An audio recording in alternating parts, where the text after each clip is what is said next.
Salut à tous les amis, c'est Overclock, j'espère que vous allez bien. On va se faire une petite vidéo aujourd'hui, comment bien choisir sa configuration et comment se poser les bonnes questions. Alors en fait vous êtes pas mal à chaque fois à poser à peu près les mêmes questions finalement, c'est est-ce que cette config va bien, est-ce que je peux faire ceci avec, est-ce que je peux faire cela avec. Du coup on va essayer de répondre à ces questions en voyant les choses d'un angle assez différent, c'est-à-dire qu'on va pas se poser des questions classiques, des questions on va dire de compatibilité, c'est-à-dire est-ce que ce processeur va bien avec ça, est-ce que ce processeur est capable de faire tourner ça, mais plutôt d'un autre angle, parler d'homogénéité, on va parler un petit peu d'évolutivité aussi et voir un petit peu comment on peut orienter tout ça pour se faire une config qui est agréable à l'heure d'aujourd'hui et qui le sera aussi demain.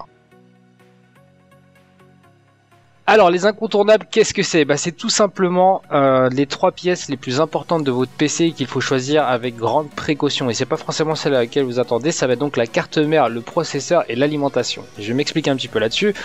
Pour la carte mère et le processeur, c'est tout simplement des composants qu'on ne change jamais, c'est-à-dire que s'il n'y a pas de souci, on ne les changera jamais, et lorsqu'on va les changer, c'est qu'on passe sur une toute nouvelle config. Donc il est très important de choisir directement des bonnes marques, de bons matériaux, tout simplement de bons composants plutôt, et pour pas le regretter finalement, parce que lorsqu'on doit changer de carte mère, même si c'est pas de pro, souvent voilà, il faut formater, il faut remettre son OS à jour, etc. Enfin, voilà, il y a plein de contreparties.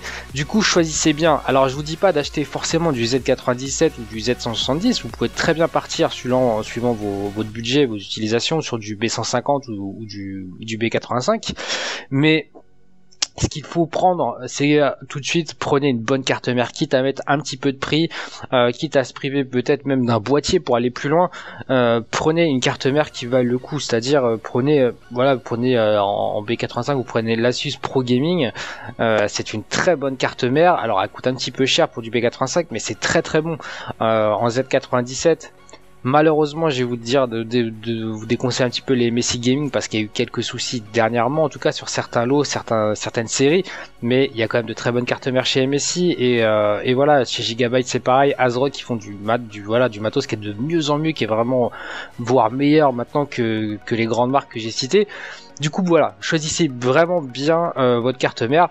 Le processeur, ça va un petit peu de pair avec. Si vous faites du gaming, partez par exemple sur du 1320, sur du 2500K, j'allais me perdre là-dedans, mais partez sur du 4690K ou 4690 tout court, du 6600, etc. Prenez vraiment un processeur qui colle avec ce que vous voulez faire. Si c'est du gaming, voilà les processeurs. Si c'est du montage, les séries 9000 chez AMD le font très bien, un peu moins que les i7 d'Intel, mais voilà, ça fait quand même le taf. Et pour finir, l'alimentation. L'alimentation, c'est un cas un petit peu particulier parce que comme vous le savez, si vous avez pu regarder ma vidéo sur les retours composants, les taux de retour des alimentations sont très faibles parce que c'est de la très bonne qualité à peu près dans toutes les marques maintenant. Et même, tiens, d'ailleurs, une petite parenthèse, maintenant sachez qu'Advance fait maintenant des alimentations certifiées 80+ bronze, donc techniquement elle devrait être assez cohérente, et je serais très intéressé d'en essayer une en tout cas. Mais voilà, sachez que les alimentations, ça peut très bien vous servir dans le PC d'aujourd'hui comme pour le PC de demain. Le simple motif de changement, ça va être tout simplement une puissance voilà, une puissance supplémentaire qu'on aurait besoin et que notre alimentation ne peut pas vous fournir, même si on sait qu'à l'heure d'aujourd'hui les consommations tendent à la baisse, que ce soit pour les GPU et aussi pour les CPU en règle générale. Donc voilà, ces trois éléments, je vous souhaite vraiment je vous conseille plutôt vraiment d'y faire très attention, parce que voilà, ça sera des éléments qu'on va garder vraiment un sacré paquet de temps. Et ouais les gars, quand il n'y a pas de gain, faut être malin, ça va être ça la devise. Si vous n'avez pas un gros budget et que vous voulez quand même jouer dans de bonnes conditions, il va falloir trouver des petites alternatives. Alors je vais pas vous reparler du monde de l'occasion, j'en ai assez parlé. Pour moi c'est une alternative viable, surtout si vous n'avez pas beaucoup de sous.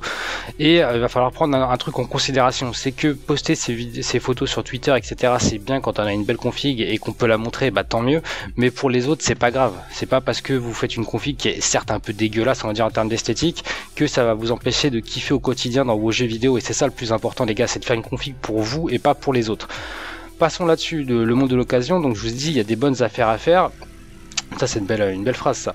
Mais il faut surtout voir les choses de cette façon, c'est-à-dire que ok, vous n'allez pas pouvoir vous prendre un CPU Intel, tout le monde les recommande, on va pas se mentir, c'est les meilleurs processeurs, mais du côté de chez AMD il y a aussi des alternatives viables, donc il va falloir aller taper de ce côté-là.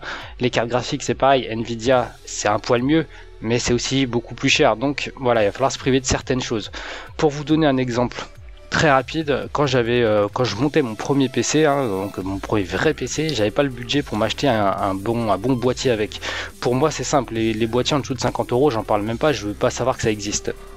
Donc je voulais un boîtier à 100 euros, j'avais pas le budget. Qu'est-ce qui s'est passé? J'ai tout simplement pris le carton de ma carte mère et je l'ai déchiré. J'ai posé ma config dessus pendant 3 mois, ça a très bien marché. Alors il faut être soigneux, il faut pas avoir d'animal chez soi aussi, c'est un petit peu plus chiant. Mais si vous êtes soigneux, etc., vous nettoyez un petit peu plus votre config, mais ça marche très bien si vous la posez comme ça fait un petit peu style table de bench des pauvres quoi. Et ça a bien fonctionné. Donc voilà, il y a quand même pas mal de solutions. N'hésitez pas justement à vous faire des configs, certes qui sont un petit peu moins, on va dire, qui vous font un petit peu moins rêver. Mais le plus important c'est toujours de kiffer et d'avoir vraiment des performances pour jouer et prendre du plaisir au quotidien tout simplement. Alors à quoi tu joues, je te dirais ce qu'il te faut, c'est un petit peu ça le cheminement, c'est tout simplement de vous demander à quel type de jeu vous jouez quotidiennement. Si vous êtes plus un joueur de LoL et de CS, ça va pas vous demander le même config, la même carte graphique qu'un mec qui jouera à The Witcher 3 et Far Cry par exemple. Ça va vous permettre de gagner de l'argent sur votre config globalement, c'est-à-dire que vous n'allez pas être obligé d'acheter une 970 si vous jouez uniquement à LoL par exemple, vous pouvez très bien acheter une 950 ou une R9 380, enfin tous ces types de cartes qui coûtent pas forcément très cher et ça vous permettra de jouer déjà dans de très bonnes conditions, vous serez vraiment à l'aise. Vous n'allez pas acheter une 980 Ti si vous jouez en 1080p à des jeux, même du GTA, même ces choses là, c'est complètement craqué.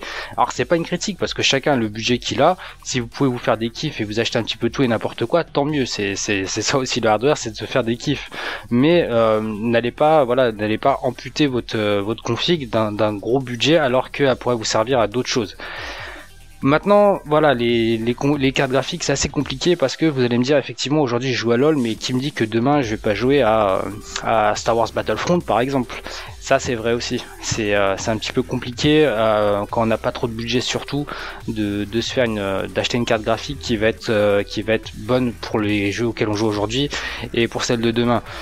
Donc ça voilà, ça c'est un petit peu le défaut quand on n'a pas trop de sous. Si vous pouvez partir sur un modèle qui est, on va dire, polyvalent, c'est-à-dire dans les 200 euros à peu près, donc dans des R9 380, des 960, etc., ça vous permet d'avoir un petit compromis en fait entre jeux qui consomment pas trop et des performances assez correctes pour des jeux qui consomment un petit peu plus. Et il y a aussi le facteur de vous dire à l'avenir, est-ce que les jeux vont pas être plus gourmands? Ouais, c'est vrai, on va pas se mentir, les jeux potentiellement peuvent être plus gourmands à l'avenir, et une carte qui est déjà à l'heure d'aujourd'hui moyenne gamme va vraiment subir un petit peu l'évolution dans le futur. Mais voilà, quand on n'a pas trop de budget, on peut pas faire autrement. Après, il y a toujours d'autres solutions comme le SLI, etc. Mais ça, on va en parler un petit peu plus tard. En tout cas, faites vraiment en fonction de l'utilisation que vous avez, en tout cas de l'orientation gaming que vous avez. Alors l'évolutivité, faut pas que ça devienne un point ultra important dans le sens où il y a pas mal de contradictions là-dedans. C'est-à-dire que si vous voulez acheter par exemple une carte graphique, on va dire une 960, au bout de 2 ans vous vous rendez compte qu'elle est obsolète. Dans la très grande majorité des cas, les gens ne vont pas racheter une deuxième 960, mais vont plutôt partir sur une nouvelle architecture, sur de nouveaux GPU. Par exemple, cette année, on sait qu'il y a des GPU Pascal chez Nvidia qui vont sortir. Et du coup, très peu de gens font à moyen ou à long terme des SLI ou des Crossfire, parce que ça imposerait déjà d'avoir une carte mère qui supporte la technologie, d'avoir une alimentation qui supporte l'ajout de ce deuxième GPU. Et du coup, très peu de personnes font du SLI et du Crossfire à long terme. En règle générale, les personnes qui font du Cross ou du Tri, etc., partent tout de suite ou à court terme sur leurs 2 ou 3 GPU par exemple, et ne le font pas simplement pour gagner en performance. Alors il y a des contradictions, par exemple chez AMD on sait que pas mal de renommage et ça permet d'avoir un SLI pour pas cher, puisque les cartes d'aujourd'hui sont celles d'il y a 3 ans par exemple, pour certains cas. Pour ce qui est de la carte mère et du processeur, c'est un petit peu complexe, il y a plein de points à prendre en considération. Si c'est simplement les fonctionnalités, certes les BIOS ont évolué, de nouvelles fonctionnalités sont venues, il y a pas mal de petits points positifs, mais pas vitaux, c'est-à-dire que si vous avez une Z97 aujourd'hui, ce n'est pas gênant par rapport à une personne qui aura du Z170. L'overclocking, ça devient de plus en plus complexe à en discuter parce que maintenant tout est un petit peu ouvert, c'est-à-dire que vous n'avez plus besoin de CPU-K pour overclocker avec les découvertes qu'on a eues il y a peu de temps en Skylake, vous n'avez plus besoin de Z, du chipset Z, parce que maintenant on se rend compte qu'Azrock va sortir du B150 qui est ouvert à l'overclocking. Voilà, c'est un petit peu complexe d'en parler. Si vous aimez ça, il y a pas mal de Il y a pas mal de petites solutions pour en faire pour pas cher. Si vous aimez pas ça, bah partez directement sur du B85, du B150, du H, etc. Vous serez très bien de ce côté-là et il n'y a pas de souci particulier. Et ensuite, pour les boîtiers, seulement, je dirais seulement 2 points à prendre en considération: la taille, les dimensions du GPU que vous pouvez lui intégrer, et la présence ou non d'un water cooling ou d'un IO, c'est-à-dire si vous pouvez bien mettre un bon ras d'IO dans votre boîtier.